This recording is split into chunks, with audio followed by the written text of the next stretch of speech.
but you're right. The extreme arm of the party did go too far. I say it all the time. I didn't leave the party left me. The party left working class people. When they were starting to call in the President Hitler and other fascists, I said, that's not what working class people are concerned about. We need to talk about affordability, housing, public safety, these bread and butter issues. It has gone too far left, a arm of the party, and far too many working class people are saying, start talking about my issues.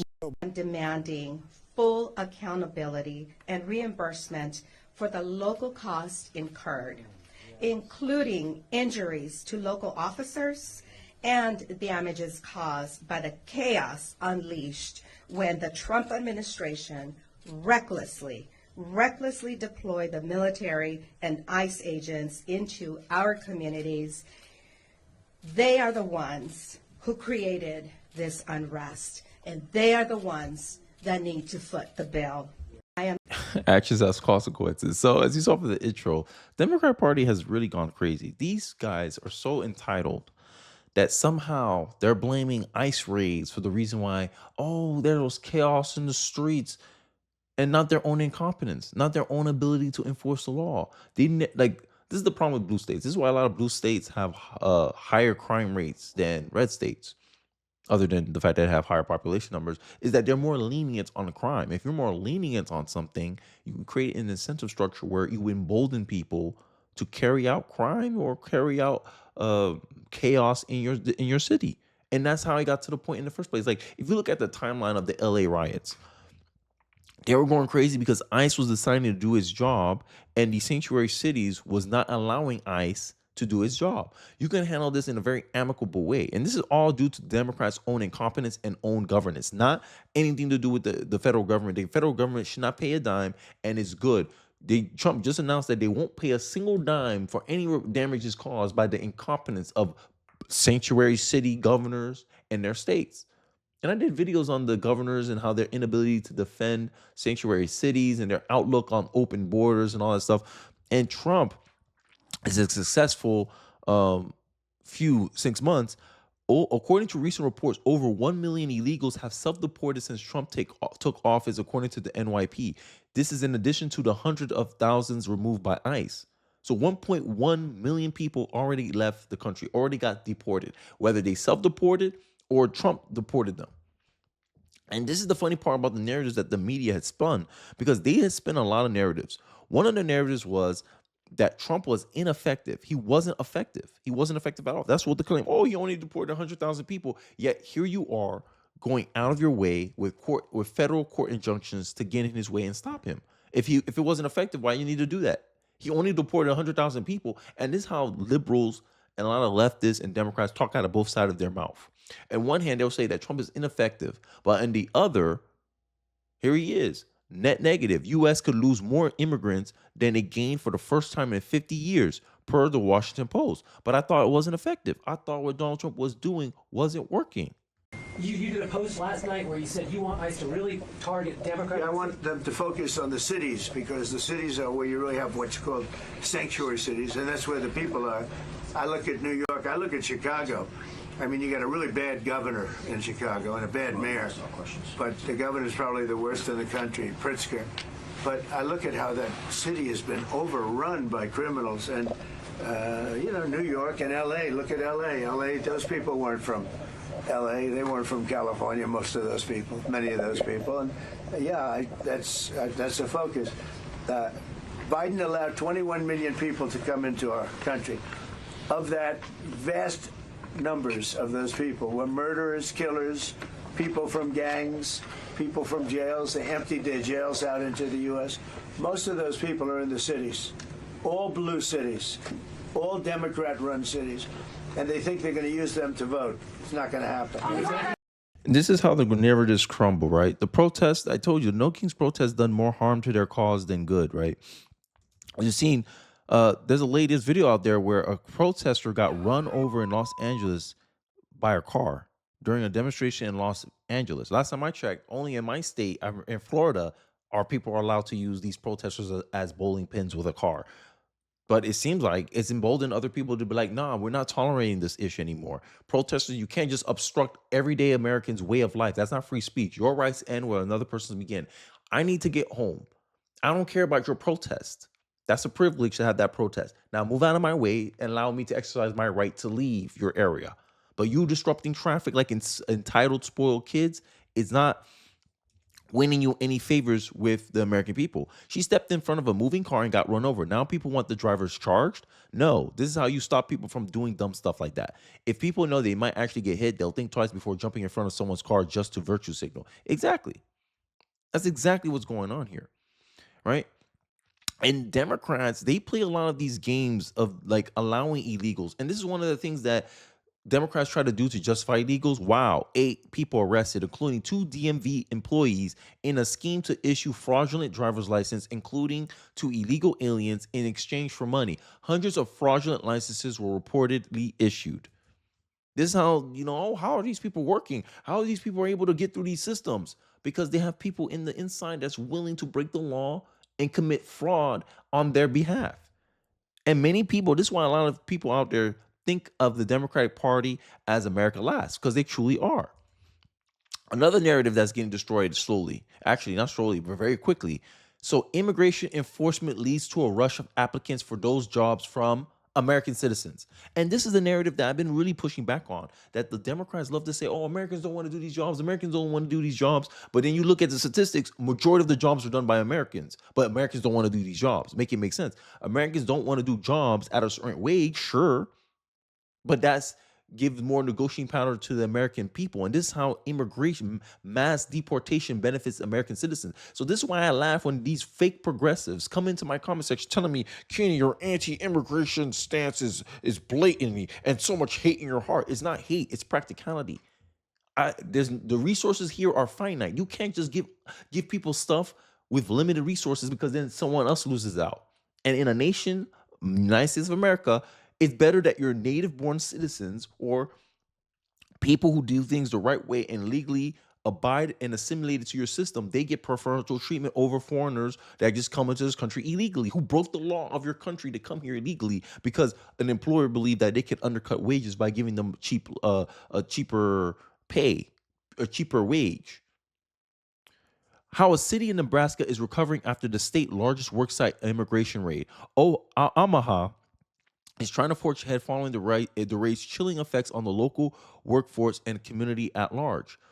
Every seat is in waiting for the Greenland Valley Foods were occupied with people filling out job applications early Thursday afternoon, 2 days after the meatpacking plant became the center of the largest worksite immigration raid in the state of Nebraska so far this year.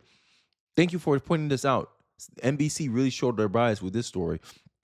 Illegal labor crackdown are a victory for an American worker. Make it make sense. Look at it. That's the reality. And any Democrat that's sitting here is talking about how mass deportation hurts the American economy. No, it doesn't.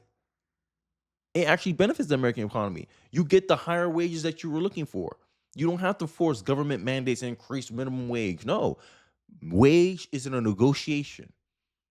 And all Donald Trump's doing with mass deportation is giving the American worker more leverage in the negotiation. We don't need a union. The reason we'll need a union is because if we let Democrats do what they're going to do with this country and let all these people come into the country, that's when you're going to start needing a union. But as an individual, if your government, if you know your government's behind you, then they're not trying to import millions of illegals to replace you or displace you is a more accurate sentiment, then you know you have more leverage to negotiate. Hey, I'm willing to do this job at this wage. Okay, it seems like this is what's getting Americans to work for these jobs. Okay, here we go. We'll go at that wage then. We'll find something else to do. But Democrats, this is why I said Democrats are the party of the rich and the wealthy. You want to keep cheap labor here so a group of people can get taken advantage of. Make that make sense. That's not compassionate. It's almost seems like they use this fake compassion as a shield to hide away their manipulation. All because they know on a grand scale, grand scheme of things, Democrats benefit from this mess. Now you got people getting run over this stuff. And many people understand what they need to do to solidify these choices. It's to change the incentive, right? That's all you need to do. You need to change the incentive. And I want to play this debate real quick about some of the conversations that's happening. And this is why I said the No Kings protest, it hurt liberal causes because people are just saying, hey, yo, you're just here protesting because Donald Trump is doing something that goes against your political interest, but is in the best interest of Americans. You don't have anything to offer Americans. Why Americans should allow illegals in mass to just come in here and we give them all cash and prizes, taking it from our finite resources, essentially taking advantage of our taxpayer money that they didn't contribute into the pot. Essentially, we become socialism for these migrants at our expense. You're treating us like tax slaves. Our tax dollars are not used for the benefit of our own citizens that participate and put into the pot in these federal systems, and you're letting foreigners come in over the country who broke your laws to come into this country, and they get to extract resources from that. That don't sound very smart. That don't sound very practical. That incentivizes people to be opportunistic and take advantage of the system. This is what we're talking about. We're changing the incentives, but I digress. Enough of my rambling. Let's get into this discussion.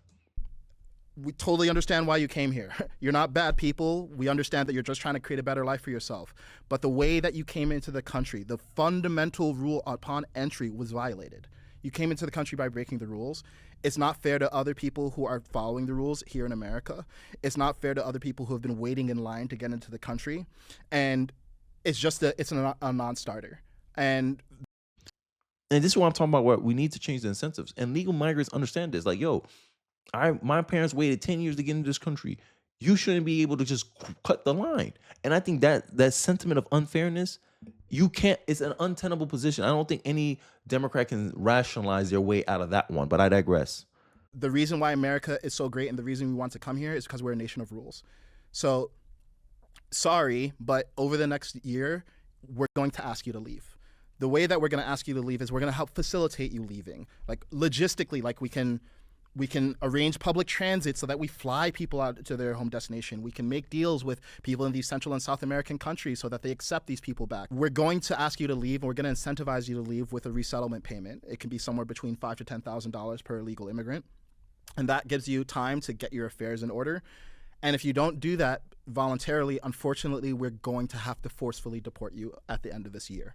So you have this grace period to figure it out. Talking to businesses, we're going to enforce the law. Like the existing law is fine. We're just going to make it so you can't pay people under the table to work at your businesses. You need to account for that when you think about your... And that's what's driving a lot of the self-deportations. Trump put an incentive for self-deportation to crack down on employers, right? The worksite raids. I just told you the story with Nebraska. They're doing raids too. Trump is keeping his promise here when it comes to the migration issue. And I think that Democrats, it just shows how ineffective Democrats truly are. And how, like, if you look at the outcomes, America, how is Democrats allowing all these illegals beneficial to you? And seeing the protests, you saw the No Kings protests, you saw a lot of these protesters, they're just young people who have pretty much no skin in the game. They're not paying taxes. They're not seeing how their money's being used. They're probably the biggest beneficiary of this stuff.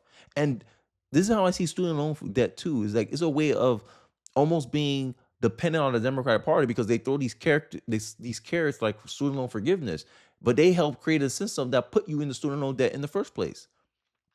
With Barack Obama saying, "Oh, everyone needs to go to college," and everyone bought into that, went in there, got massive amount of debt, no return on investment on that massive amount of debt, and now you're slave to the Democratic Party, dangling student loan forgiveness over your head, and you have to continue voting for them until you become the lucky lottery winner that get their student loan forgiveness. See, look, it happened. Okay, I just got to stick it out longer with the Democratic Party, and this is how they catch you in these little political games, these political loops. Democrats have not changed their political strategy since slavery. They need people dependent on them, and they use these things, social programs, as leverage points to exert control over our population. This is why I say Democrats benefit from division. They benefit from you seeing yourself as a white American and black American, and they cater, oh, let's use the white Americans as the boogeyman, because they know Democrats know they can get away with cascading white people as a boogeyman because white liberals have a negative bias against their own race. The only racial group in America that has a negative bias against its own race is white Americans. Sorry, white liberals. I have to be very specific when I talk about white people. White liberals are the only political group, the only group of people that have a negative bias against their own people. Only group of people. So when black Democrats calling black conservatives coons, that's not accurate distinction there, because based on data, hey, I like my people. I love my people. I call out some of their BS. I call out some of their bad behaviors, but that's love. You don't let your family do something wrong that you know will hurt them in the long run. That's what black conservatives are doing. But what white liberals are doing, that is more accurate of calling them a coon than calling a black conservative a coon. Because black conservatives show you, hey, look at Republican policy. It benefits black people. Mass deportation, it benefits black people. More jobs open up, more opportunity for black people to make it out of the hood the correct way, the legal way, right? You don't have to resort to hustling on the street with drugs and broke. No, you don't have to risk your life with that. You got more opportunities for you because there's less illegals taking up resources from the system that they shouldn't have been able in the first place to have an opportunity to take advantage of, right? Oh, look at abortion. The being pro-life is actually beneficial to the political interests of the law of the Black America. If Black America didn't get wrapped up in abortion, because black women, you abort your kids, you're responsible for 40% of abortions, the largest share of abortions out of every racial group. How are you 13% of the population, but you represent 40% of abortions? That makes no sense. It limits your political power. If black women didn't abort their kids at that rate, we would have been the second largest political group in America. That would have been a lot of sway in our politics. But you didn't want that. You wanted your own selfish end goals, fine. You took short-term wins for long-term pain. And this is the long-term pain of the decisions that black Americans been making for the past 60 years. Voting Democrat blindly, welfare. You see all the long-term ramifications of that. And a lot of black people are starting to wake up to this. A lot of black people like me, descended from immigrants, look, we see what the black Americans are doing and say, they've been doing this for 60 years. Look where they at. Let's not do what they're doing. Sorry, because your results speak for itself. That's the reality many people are seeing. The results speak for itself. Oh, 1 million people self-deported? Trump only had to deport 100,000 people? Sounds like Trump's plan is working. And Democrats don't want to admit it. But I digress. A lot of the narratives that the liberals have been pushing, given a long-term perspective, it's wrong. It's failed. And it doesn't benefit America at all. Having open and mass migration into a country. Mass migration actually destroys countries. All you have to do is look at Europe. Unrestricted, uncontrolled mass migration destroys countries. It can bankrupt countries if you're not careful, if you're not selective enough. America, we can't fall for that. We can't sacrifice what's in our best interest: jobs, resources, higher wages, a better quality of life. Like, end of the day, having these illegals in this country creates more demand for housing, which increases the pricing. Every time you do any kind of a monocle of research on this stuff, you find out illegals cause more problems than they actually bring. And the correct way to come into this country is the legal way. But I digress. Enough of my rambling. I'll leave it at there. Let me know your thoughts about Trump's outcomes with the border. Do you believe that Democrats are insane? I do. To expect the federal government to reimburse them federal money, to give them federal money for allowing the chaos and destruction in their cities? No, they should eat those costs, because then that's an actual consequence of their open border. Because they've advocated for open borders, they should be able to pay the cost for open borders. But I digress. Enough of my ranting. Let me know your thoughts and perspective in the comment section below. Don't forget to like, comment, subscribe. Please share this video if you're so inclined. It really does help me out in the algorithm. And I'll catch you guys on the next one. Peace.